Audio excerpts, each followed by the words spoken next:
નમસ્કાર, આપ જોઈ રહ્યા છો ઝી 24 કલાક સવારના મોટા સમાચારો સાથે હું આપની સાથે નિધિ। મહત્વપૂર્ણ સમાચાર સામે આવી રહ્યા છે તેના પર નજર કરીએ।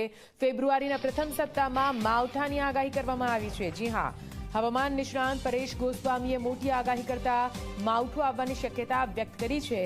રાજ્યના અનેક વિસ્તારોમાં કમોસમી વરસાદ પડી શકે છે। વેસ્ટર્ન ડિસ્ટર્બન્સ રાજ્ય પર સક્રિય થયું છે, તેના કારણે રાજ્યમાં માવઠું કમોસમી વરસાદ પડી શકે। 3 થી 5મી ફેબ્રુઆરી દરમિયાન માવઠાની આગાહી કરવામાં આવી છે। તો આપને જણાવી દઈએ, ઠંડીની શરૂઆત જો કે તેવામાં ફરી એકવાર કમોસમી વરસાદ ખેડૂતોની મજા બગાડી શકે છે, કેમ કે ફેબ્રુઆરીના પ્રથમ સપ્તાહમાં જ માવઠું આવશે તેવી આગાહી હવામાન નિષ્ણાંત દ્વારા કરવામાં આવી।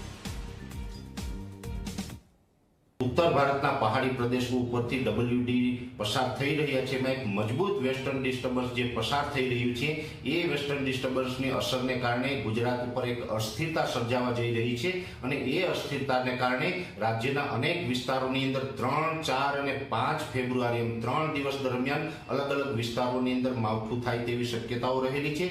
જો કે આ માવઠાની સૌથી વધુ તીવ્રતા છે એ સૌરાષ્ટ્ર, મધ્ય ગુજરાત અને ઉત્તર ગુજરાતના ભાગોની અંદર જોવા મળે તેવી શક્યતા હાલ દેખાઈ રહી છે। ઉત્તર ગુજરાતના પણ વાવ, થરાદ, બનાસકાંઠા અને મહેસાણા અને જે સાબરકાંઠા જિલ્લો છે, આ તમામ વિસ્તારોને આ માવઠું પ્રભાવિત કરે અને 3 અને 4 તારીખે ઉત્તર ગુજરાતના આ વિસ્તારોની અંદર માવઠું થાય તેવી શક્યતાઓ છે। મધ્ય ગુજરાતમાં પણ ગાંધીનગર, અમદાવાદ જેવા વિસ્તારોની અંદર 3 અથવા તો 4 તારીખે એકદમ છૂટાછવાયા સામાન્ય ઝાપટા પડી શકે। આણંદ, નડિયાદ, ખેડા અને જે બરોડા વિસ્તાર છે, આ તમામ વિસ્તારની અંદર પણ 4 તારીખે મધ્યમથી ભારે ઝાપટા પડે તેવી શક્યતા હાલ દેખાઈ રહી છે। સૌરાષ્ટ્રની અંદર પણ જે દ્વારકા, જામનગર, મોરબી, સુરેન્દ્રનગર, બોટાદ, ભાવનગર અને એ સાથે રાજકોટ, જુનાગઢ જેવા વિસ્તારની અંદર પણ 3 અને 4 તારીખે મધ્યમથી સામાન્ય ઝાપટા પડે તેવી શક્યતાઓ છે। જે અરવલ્લી, મહીસાગર અને દાહોદ, ગોધરા જેવા વિસ્તારો છે, એમાં વધારે પડતા ઘાટા વાદળો છવાઈ જશે, વાદળછાયું વાતાવરણ થશે અને કોઈ જગ્યાએ એકદમ હળવા છૂટા છવાયા ઝાપટા પડે તેવી